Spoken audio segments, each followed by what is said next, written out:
بسم اللہ الرحمن الرحیم۔ السلام علیکم ورحمۃ اللہ وبرکاتہ۔ الحمد للہ وکفی وسلام علی عبادہ الذین اصطفی، اما بعد۔ حاضرین و ناظرین، یہ درس نمبر 1391 ہے اور آج سورۃ النور کی دو آیتوں کی تلاوت اور تشریح کی جائے گی، آیت نمبر 6 اور 7۔ چلیے سب سے پہلے ہم ان دو آیتوں کی تلاوت کرتے ہیں، لفظی ترجمہ اور ترجمے کے بعد تشریح کرتے ہیں۔ اعوذ باللہ من الشیطان الرجیم، بسم اللہ الرحمن الرحیم۔ والذین یرمون ازواجہم ولم یکن لہم شہداء الا انفسہم فشہادۃ احدہم اربع شہادات باللہ انہ لمن الصادقین والخامسۃ ان لعنۃ اللہ علیہ ان کان من الکاذبین۔ صدق اللہ العظیم۔ لفظی ترجمہ یوں ہے، والذین، اور وہ لوگ جو، یرمون، تہمت لگاتے ہیں، ازواجہم، اپنی بیویوں پر، ولم یکن لہم، اور نہ ہو ان کے لیے اس پر، شہداء، گواہ، الا، مگر، انفسہم، بذات خود ہی، فشہادۃ احدہم، تو گواہی ان میں سے ایک کی، اربع شہادات، 4 گواہی ہیں، باللہ، اللہ کی قسم کے ساتھ، انہو، کہ بے شک وہ شخص، لمن الصادقین، البتہ سچوں میں سے ہے، والخامسۃ، اور 5ویں مرتبہ، ان لعنت اللہ، یہ کہ بے شک اللہ کی لعنت ہو، علیہ، اس پر، ان کان، اگر ہو وہ، من الکاذبین، جھوٹوں میں سے۔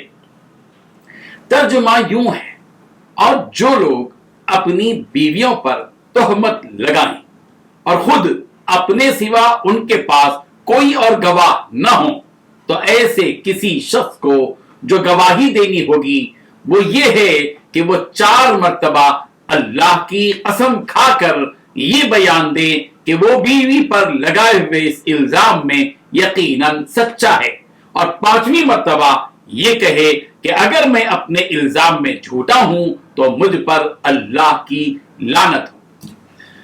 ان دو آیتوں میں 3 باتیں بتلائی گئی ہیں۔ پہلی بات، جو لوگ اپنی بیویوں پر تہمت لگائیں۔ دوسری بات، خود اپنے سوا ان کے پاس اور گواہ نہ ہوں، تو ایسے شخص کو جو گواہی دینی ہوگی وہ یہ کہ وہ 4 مرتبہ اللہ کی قسم کھا کر یہ بیان کرے کہ وہ یقیناً سچا ہے۔ تیسری بات، 5ویں مرتبہ یہ کہے کہ اگر میں اپنے الزام میں جھوٹا ہوں تو مجھ پر اللہ کی لعنت ہے۔ بزرگان محترم، پچھلی آیتوں میں عورتوں پر تہمت لگانے کے سلسلے میں احکام کی وضاحت کی گئی۔ اس آیت میں ان لوگوں کے بارے میں جو خود اپنی بیویوں پر تہمت لگاتے ہیں وضاحت کی جا رہی ہے، اور یہ بات کہی جا رہی ہے کہ اگر کوئی مرد اپنی بیوی کے بارے میں یہ کہے کہ اس نے زنا کیا ہے اور عورت اس بات کو جھٹلا دے اور شوہر کے پاس زنا کی اس تہمت پر 4 گواہ موجود نہ ہوں، تو اس کے گواہ نہ ہونے پر شوہر اس تہمت پر تو ظاہر بات ہے کہ جھوٹی تہمت پر حد جاری نہیں کی جائے گی، بلکہ امیر المومنین یا قاضی اس کو لیان کا حکم دے گا۔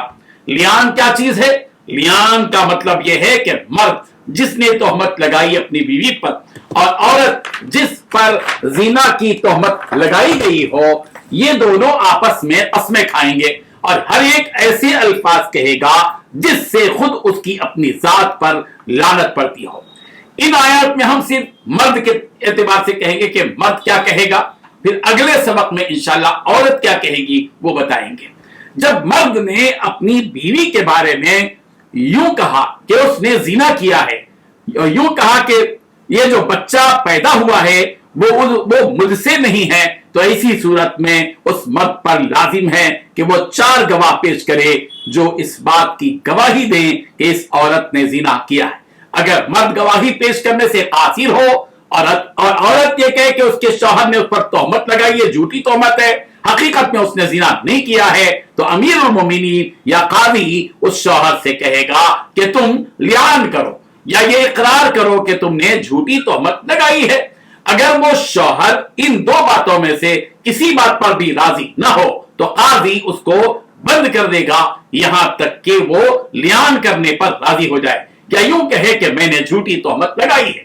اگر وہ اس بات کا اقرار کر لے کہ اس نے جھوٹی تہمت لگائی ہے تو ظاہر بات ہے کہ اس پر وہ تہمت لگانے کی جو حد ہے وہ جاری کی جائے گی، یعنی اس پر 80 کوڑے لگائے جائیں گے۔ اور اگر وہ شوہر اپنے آپ کو جھوٹا کہنے پر راضی نہ ہو اور وہ برابر اس بات پر مصر ہو اور اصرار کرے کہ میری بیوی نے زنا کیا ہے، تو قاضی ان دونوں کے درمیان لیان کرنے کا حکم جاری کرے گا، یعنی لیان کرنے کا حکم دے گا۔ اور لیان کا طریقہ کیا ہے؟